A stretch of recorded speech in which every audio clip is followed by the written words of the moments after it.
Hello, नमस्कार मैत्रिणींनो, स्वागत आहे सर्वांचं आपल्या पुन्हा एकदा नवीन आणि छोट्याशा छानशा व्हिडिओमध्ये।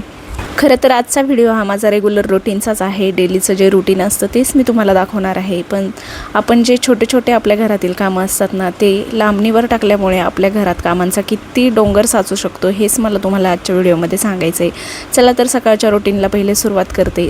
आज छान अशी भरल्या वांग्याची भाजी मला बनवायची होती। खरं तर वांगे खूप सगळे होते, कारण आईंनी बाजारातून येताना यावेळेस खूप जास्तीचे वांगे आणलेले होते आणि मग एवढे ते काही भाजीला लागत नाही आणि भरली वांगी केली तर मग ते सगळे म्हणजे वांगे त्यातले आवडीने खातात। तर म्हटलं चला कुकरलाच आज मस्त अशी भरली वांग्याची भाजी बनवूया। तर ही भाजी खरंच खूप खायला टेस्टी लागते बरं का। अगदी भातासोबत भाकरीसोबत कशासोबतही खाल्ली ना तर छानच लागते। पहिले तर मी कुकरमध्ये तेल टाकून घेतलं। थोडक्यात मी तुमच्यासोबत रेसिपी शेअर करते। त्यामध्ये जिरे मोहरी टाकली आणि जे वांगे कट करून घेतलेले होते ना पूर्ण, आणि वांगे इथे भरीवच कट करून घ्यायचे, म्हणजे फोडी वगैरे करायचे नाही। त्यानंतर त्यामध्ये मी तिखट आणि हा एक मसाला जो की मी तुम्हाला पहिलेच दाखवला, तर हा नागरेचा मसाला आहे। पण खरंच नाही, याच्या भाज्या अगदीच मला आजकाल तर खूपच जास्त आवडायला लागलेत आणि मी बऱ्यापैकी हा मसाला आता यूज करायला सुरुवात केली। त्यानंतर लसूण आणि थोडेसे शेंगदाणे मिक्सरच्या भांड्याला बारीक करून घेतले होते ते, आणि मसाल्याच्या डब्यातील मसाले जसं की लाल तिखट, प्रवीण मसाला हे थोडं टाकून घेतलं आणि जो नागरेचा मसाला आणलेला होता तो टाकून घेतला आणि पाणी टाकून छान एक कुकरला शिट्टी होऊ दिली। सकाळी शर्यूचं आज मोसंबी खाण्याचंच काम चालू होतं, कारण उन्हाळा आहे आणि सध्या मोसंबी वगैरे खायला काहीच प्रॉब्लेम नाही, म्हणून मी तिला आज सकाळीच मोसंबी दिली। त्यानंतर भाजी पण छान अशी रेडी झाली। तर वांगे लवकरच शिजतात त्यामुळे एकच शिट्टी आपल्याला इथे होऊ द्यायची आणि बघू शकताय चमचमीत अशी आपली भरली वांग्याची भाजी तयार झालेली आहे। त्यानंतर आमचं ना सध्या हरभऱ्याची डाळ बनवण्याचं काम चालू आहे बरं का। म्हणजे आईच बनवतात। आई बाकीचे वरचे जे कामं आहेत ते करून घेतात, जसं की दळण आणि जे काही आमचे शिल्लकचे डाळी हे सगळं आमच्या आई करून घेतात बरं का। आणि त्यानंतर मी घरातले कामं आहे ना ते आवरत असते, म्हणजे दोघींनी मिळून आमचं सगळं व्यवस्थित आवरून जातं। आणि चणे मी छान असे तव्यावरती भाजून घेतले आणि 2-3 दिवस झाले लगातार आमचं चणे खायचं चालू आहे, कारण डाळ करण्याचं काम चालू आहे सध्या। तर मग म्हटलं चला सध्या चणे वगैरे मस्त असे खाऊन घ्यावे। त्यानंतर ना आता मी जसं की तुम्हाला व्हिडिओमध्ये सांगितलं आहे की मी छोट्या गोष्टी क्लीन करून कसं घर स्वच्छ ठेवण्याचा प्रयत्न करते, कारण एकदाच का आपण हे सगळं क्लीन करायला काढलं ना तर खूप जास्त कामांचा डोंगर होतो आणि मग त्यावेळेस आपल्याला खूपच जास्त एक्झर्शन पण होतं आणि एकदाच एवढं सगळं काम दिसलं ना तर कंटाळा पण खूप जास्त येतो बरं का। त्यामुळे ना मी थोडं करून अशा पद्धतीने जसं की किचनच्या सोबतच आज मला मिक्सर खूप जास्त खराब झालं होतं, बरेच दिवस झाले म्हणते क्लीन करण पण मग असंच राहून जायचं। म्हटलं चला आता गॅसचा ओटा वगैरे स्वच्छ करण्या अगोदर या मिक्सरला पण एकदा हात फिरवून घ्यावा। तर मला एकच सांगायचं आहे इथं मैत्रिणींनो, की आपण ना छोट्या कामांना म्हणजे मागे टाकत मग त्या कामांचा एवढा ढिगसा असतो ना की ते कामं छोटे जे असतात ना तेच खूप मोठे होऊन जातात। जसं की आता मी गॅसच्या ओट्यासोबत लगेचच मिक्सर क्लीन करून घेतलं, तर तिथला माझा तो कोपरा पण स्वच्छ झाला आणि मिक्सरही जास्त चिकट होण्या अगोदर स्वच्छ झाल्यामुळे माझा पुढे जो जास्त वेळ त्यासाठी लागणार होता ना तो देखील वाचला। आणि गॅसचा ओटा तर मी रोज अशा पद्धतीने सकाळी क्लीन करून घेत असते आणि रात्रीच्या जेवणानंतर मग फक्त पुसून घेत असते, कारण एकदा का होईना गॅस आपण स्वच्छ धुवून आणि घासून पुसून घेतलं ना तर मग तो छान असा चकाकतो आणि खूप क्लीन वाटतं। पुसल्याने तेवढं क्लीन होत नाही जेवढं की आपण घासलं आणि व्यवस्थित धुवून घेतलं ना की खूप जास्त म्हणजे चकाकी येते त्याला। त्यानंतर जी काही भांडी मी घरात घासून घेत असते ना तीसुद्धा घासून घेतली आणि त्यानंतर बाकीचे जे भांडे वगैरे आहेत ते सगळे मावशींना बाहेर एका टबमध्ये भरून बाहेर नेऊन ठेवले। आणि त्यानंतर आता सिंक मी रोजच घासते बरं का, कारण सिंक आपल्या गॅसच्या ओट्यासोबत घासणं खूप गरजेचं असतं, नसतं मग ती एकदाच खूप जास्त खराब होते आणि वास पण यायला सुरुवात होते तिथून। तर त्यामुळे ना रोजच्या रोज आपण एक हात फिरवून घेतला तर रोजचं आपलं काम पण हलकं राहतं आणि एकदाच सगळं आपल्याला घसडत बसायची गरज पडत नाही। त्यामुळे सिंक वगैरे मी रोजच्या रोज क्लीन करून घेते। त्यानंतर ओटा आणि गॅस स्वच्छ पुसून पण घ्यायचं आहे आपल्याला। नंतर नसतं काय होतं, आपण एवढं स्वच्छ त्याला करतो धुतो पण जे पाण्याचे डाग आहेत ना तर ते त्यावरती तसेच दिसतात आणि त्यामुळे कोरड्या कपड्याने एकदा आपण त्याला पुसून घ्यायचं आहे, म्हणजे मग तो छान असा चमकतो।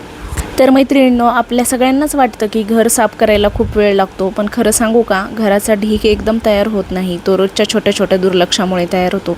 मी पण आधी असंच करायचे बरं का, एक दिवस सोडला मग दुसरा, आणि अचानक घरात एवढा कामांचा डोंगर उभा राहायचा. तेव्हा मला एक गोष्ट समजली, मोठं काम म्हणजे खरं तर लहान लहान कामांचाच ढीग असतो, हो की नाही. तर म्हणून मी आता काय करते, जिथं जे दिसेल तिथं ते लगेच करते. सकाळी उठल्यावर लगेचच बेड वगैरे नीट लावून घेते, त्यानंतर किचनचे काम झाल्यावर लगेच ओटा साफ करणं, आणि भांडी लगेच बाहेर नेऊन ठेवणं, आणि जमिनीवर जर समजा काही पडलेलं दिसलं जसं की फरशीवर, तर ते लगेचच्या लगेच उचलते आणि ज्याच्या त्याच्या जागेवर नेऊन ठेवते. कारण मग ते सुद्धा आपण जर जशाच तसं पडू दिलं ना, तर ज्यावेळेस आपण घर आवरायला घेतो तर त्यावेळेस खूप जास्त ढिगारा आपला साचलेला असतो. हे सगळं ऐकायला छोटं वाटतं, पण ह्यामुळेच माझं घर दिवसभर नीट आणि क्लीन राहतं, माझ्या घरामध्ये छोटे मुलं असूनसुद्धा. तर आपण गृहिणी, आपले काम कुणाला दिसत नाही, कदाचित आपण आपल्यामुळे घर सुंदर, स्वच्छ आणि शांत राहतं. आणि खरं सांगायचं तर स्वच्छ घर म्हणजे फक्त साफसफाई नाही, तो आपल्या मनाचा शांतपणा असतो, हो की नाही मैत्रिणींनो. तर दारावरतीच ना मी हे अशा पद्धतीचं कांद्या बटाट्यासाठी प्लॅस्टिकचं स्टँड घेतलेलं आहे. काही गोष्टींमध्ये अतिरिक्त खर्च करण्यापेक्षा ना, असं छोट्या छोट्या गोष्टीत इन्व्हेस्ट करून आपण खूप छान आपल्या घराला ऑर्गनाईज करू शकतो बरं का. फक्त हे 100 रुपयाचं स्टँड आहे. बरेच दिवस झाले मी स्टीलचं स्टँड शोधत होते, म्हणजे जसं की एक कंटेनर मला हवं होतं कांदे बटाटे हे सगळं ठेवण्यासाठी, पण सहजच एक दिवस ना दारावरती हे विकायला आले आणि 100 रुपयामध्ये माझं काम होऊन गेलं. तर असं आपण काही गोष्टींमध्ये इन्व्हेस्ट करून नक्कीच आपल्या पैसे पण वाचू शकतो बरं का, हे पण मला तुम्हाला सांगायचं आहे. आणि आपण सगळ्याच मैत्रिणी असं करायचा प्रयत्न करतच असतो, छोट्या छोट्या गोष्टींमध्ये आपण आपले पैसे वाचवण्याचा प्रयत्न करतो. तर बघ, 3 कप्प्यांचं हे स्टँड आहे. तर एकामध्ये मी लसण ठेवते, एकामध्ये बटाटे आणि एकामध्ये कांदे. तर ते सुद्धा खूप खराब झालं होतं, आणि मग असंच कामांसोबत आज माझी आंघोळ पण बाकी होती, तर म्हटलं आंघोळी अगोदर हे सगळं आवरून घ्यावं, आणि मग नंतर आपलं घर एवढ्या येण्यास एवढं छान वाटतं, चकाचक वाटतं. तर त्यातले जे पेपर आहेत ना ते बदलून घेतले, कांदे बटाटे थोडेसे त्याला स्वच्छ करून घेतलं आणि व्यवस्थित ऑर्गनाईज करून ठेवलं, म्हणजे मग आपल्याला ज्यावेळेस ते घ्यायचं आहे ना त्यावेळेस ते सापडतं सुद्धा लवकर, आणि दिसायलाही अगदी छान दिसतं. काय फक्त 2 ते 3 मिनिट मला तेवढं क्लीन करायला लागले, पण करूया आज, करूया उद्या असं म्हणत मग ते लांबणीवरच पडतं, आणि मग आपल्याकडे कामांचा डोंगर साचत राहतो. तर त्यामुळे म्हटलं चला लगेचच करून घेऊया. त्यानंतर आंघोळ वगैरे केली, आईंनी पूजा पण करून घेतली. आता जेवण बाकी होतं, त्या अगोदर म्हटलं कपडे धुवून टाकावे, कारण एवढं ऊन तापतंय ना सध्या की नंतर कपडे धुण्याची आणि बाहेर वाळायला घालत जाण्याची तर अजिबातच इच्छा राहत नाही. त्यामुळे मग लगेचच्या लगेचच कपडे पण धुवून घेतले. मी काय करते आजकाल ना, मी पण खूप कंटाळवाणी होते बरं का. असं नाही की मी तुम्हाला सांगते आणि मी म्हणजे असंच ह्या गोष्टी शिकले नाही, मला पण यासाठी खूप वेळ लागला. पहिले मला कामांचा खूप जास्त आळस यायचा, कंटाळा यायचा, पण आजकाल मी काम पुढे ढकलतच नाही. जे काम ज्या त्यावेळी करूनच घेते, कारण ते करायचं आपल्यालाच असतं. मग असं म्हणतात ना की काम एक तर हसून करावं किंवा रडून करावं, करायचं तर आपल्यालाच आहे केव्हा पण. त्यामुळे मी आजकाल रडून काम करायचं सोडूनच दिलं आहे. जे काही काम असेल ना ते अगदी हसून आणि मनखुशीने करायचा प्रयत्न करते. तर लगेच आंघोळ झाली, कपडे वगैरे धुवून घेतले, आणि माझी वॉशिंग मशीनना म्हणजे वरतून आपण त्याला आतून स्वच्छ करतोच, पण वरतून त्यावरती पाण्याचे डाग वगैरे पडतात ना, तर त्याला असं 8 ते 10 दिवसातून एकदा व्यवस्थित घासून आणि पुसून घेतलं ना तर ती सुद्धा चमकते बरं का. आणि येताना जाताना आपल्याला मशीन अशी छान चमकलेली, म्हणजे मशीनच नाही, आपल्या घरातली कुठलीही वस्तू असेल ना तर ती व्यवस्थित दिसली ना तर आपल्याला खरंच खूप छान वाटतं, आणि पॉझिटिव्ह वाईब्स तिथून येतात बरं का. तर तुम्हाला खरं सांगायचे म्हणजे आजच्या या व्हिडिओमध्ये मी जे काही कामं दाखवले आहेत ना, तर ते फक्त 5 मिनिटांचेच कामं आहेत बरं का. 5 मिनिटांपेक्षा जास्त वेळ मला यापैकी कुठल्याही कामाला लागलेला नाही आहे, किंवा 5 मिनिटापेक्षा कमी म्हटलं तरी देखील चालेल बरं का.